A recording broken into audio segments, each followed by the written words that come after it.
కొద్దిసేపటి కిందమే శ్రీనివాస్ని అరెస్ట్ చేసి కూడా నార్సింగ్ పిఎస్కి తీసుకొచ్చిన విషయం మనందరికీ తెలిసిందే. సో వర్షిని మదర్ మన దగ్గర ఉన్నారు. సో ఎన్నో నవమాసాలు మోసి ఆ తల్లి కన్నది. సో ఆ కొద్ది క్షణం క్రితమే ఆ కూతురు దూరం అయితే ఆ తల్లి ఆవేదన మనం చూడవచ్చు. సో తిరుగుతూ ఉంది, తను ఫ్యామిలీతో కూడా తిరుగుతూ ఉంది, బయట తిరుగుతూ నాకు న్యాయం జరగాలంటూ కూడా ఆ తల్లి పోరాటం చేస్తూనే ఉంది. సో ఈరోజు శ్రీనివాస్ అనే వ్యక్తి మనం అఘోరి అని చెప్పి కూడా పిలవద్దు, శ్రీనివాస్ అనే వ్యక్తి కూడా తను అరెస్ట్ కావడం జరిగింది. సో నార్సింగ్ పిఎస్ నుంచి కూడా వేరే పిఎస్కి తరలిస్తున్నట్టయితే మనకు సమాచారం ఉంది. సో మాట్లాడదాం. ఆ తల్లిని చూస్తూ ఉంటే నిజంగా చాలా బాధేస్తుంది. ఎందుకంటే ఒక ఆడపిల్ల కని ఎంతో పెద్ద చేసి ఇలా కావడం, నా కూతుర్ని వశీకరణ చేసి కూడా అఘోరి తను చెంతకు చేర్చుకుందని చెప్పి కూడా ఆ తల్లి చెప్తూనే ఉంది. అసలు ఏం జరిగిందో తెలుసుకునే ప్రయత్నం అయితే చేద్దాం. సో అమ్మ చెప్పండి, అసలు ఈ ఎంటైర్ ఇష్యూ చూసుకుంటే కూడా అసలు ఏం జరిగిందని చెప్పొచ్చు. ఎందుకంటే ఒక తల్లి ఆవేదన మనందరికీ తెలుసు కాబట్టి మీరు ఏం చెప్పాలనుకుంటారు, ఏం జరిగింది అసలు?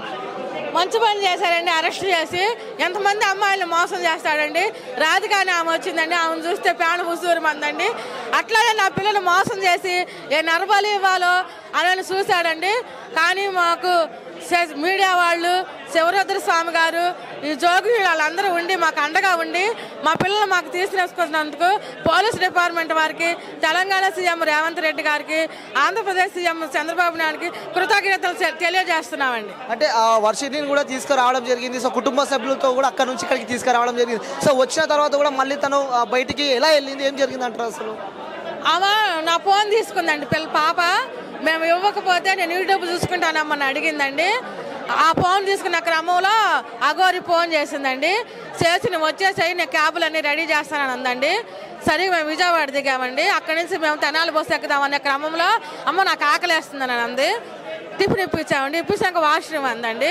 సరే వాష్రూమ్కి వెళ్ళిందని నేను వాష్రూమ్ దగ్గర ఉంచుదానండి. పాప ఎంతసేపు రాపోయేసరికి కొంచెం చిన్న సందల్లే ఉందన్నట్టు అటు నుంచి అటు వెళ్ళిపోయిందండి. అప్పటికి అఘోరి బిగ్ టీవీ వాళ్ళు ఫోన్ చేసి క్యాబ్ పంపించిందంటండి. క్యాబ్లో వెళ్ళిపోయిందండి. వెళ్ళిపోయి బిగ్ టీవీలో 2:00కేమో ఆడియో కాల్ మాట్లాడిందండి. అవునండి. అంటే ఆ తల్లి మీరు చిన్నప్పటి నుంచి కని పెంచారు. సో మీ మధ్యలోనే ఉండే అసలు ఏం జరిగిందంటారు? అంటే వశీకరణ చేసి అమ్మాయిని దగ్గర తీసుకుందని చెప్పి కూడా అంటూ ఉన్నారు. అంటే ఏం జరిగిందంటే అఘోరి మీ దగ్గర ఉన్నప్పుడు మీరు కూడా ఇంట్లోనే ఉన్నారు కదా, అంటే మీరు గమనించలేకపోయారా, ఏం జరిగిందంటారు? గమనించామండి. పిల్లకి రోజు రోజు మార్పు వస్తుంటే ఆమెను దూరంగా ఎడంగా కొట్టేసేసి మేము గంటేసేసామండి. మా ఇంటికి రావద్దు అన్నామండి. పిల్లకి మరుగు మంది ఇచ్చిందండి. వశీకరణ జరిగిందండి. మళ్ళీ పిల్లలను భయపెడతాం కూడా జరిగిందండి.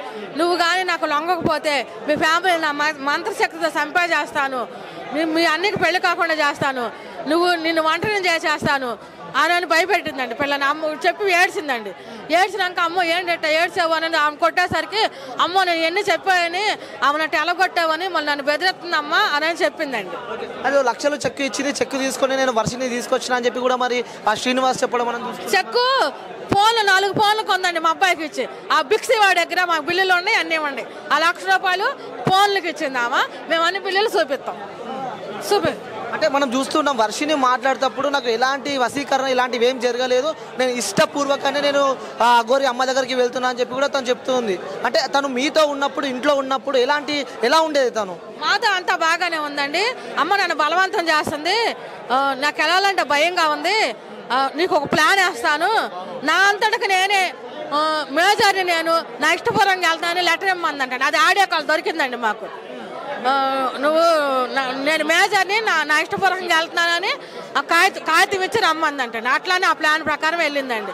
వెళ్ళి మళ్ళీ నువ్వు నాకు సపోర్ట్ చెయ్యి, నేనే ఇష్టపడుతున్నా అని చెప్పు, లేకపోతే నువ్వు ఇష్టం లేవన్నట్టే నన్ను అరెస్ట్ చేస్తాను. నువ్వు ఇష్టం అన్నావు అనుకో, ఆమె ఇష్టపడింది, ఆమె తీసుకుంది. అందుకు మన ఇద్దరిని ఎవరల్లా ఏం చేయలేరు, ఏ దుష్ట శక్తులు మనల్ని ఏం చేయలేవు, ఏ మీడియా వాడు ఏం చేయలేడు, ఏ సీఎం ఏం చేయలేడు, ఏ పోలీస్ డిపార్ట్మెంట్ ఏం చేయదు అని పిల్లకి చెప్పడం వల్ల అట్లా మాట్లాడుతుందండి. సో చివరిగా చెప్పండి, ఆ అఘోరి అరెస్ట్ కావడం కూడా మనం చూస్తున్నాము, మీకు ఎలా అనిపిస్తుంది? ఎందుకంటే ఆ తల్లిగా మీరు చాలా కష్టపడ్డారు కాబట్టి సో తను అరెస్ట్ అయ్యి కూడా కొన్ని పిఎస్లో తరలించారని చెప్పి మనం చూస్తాం. మీకేమనిపిస్తుంది? ఇప్పుడు అరెస్ట్ అవడం చాలా ఆనందంగా ఉందండి.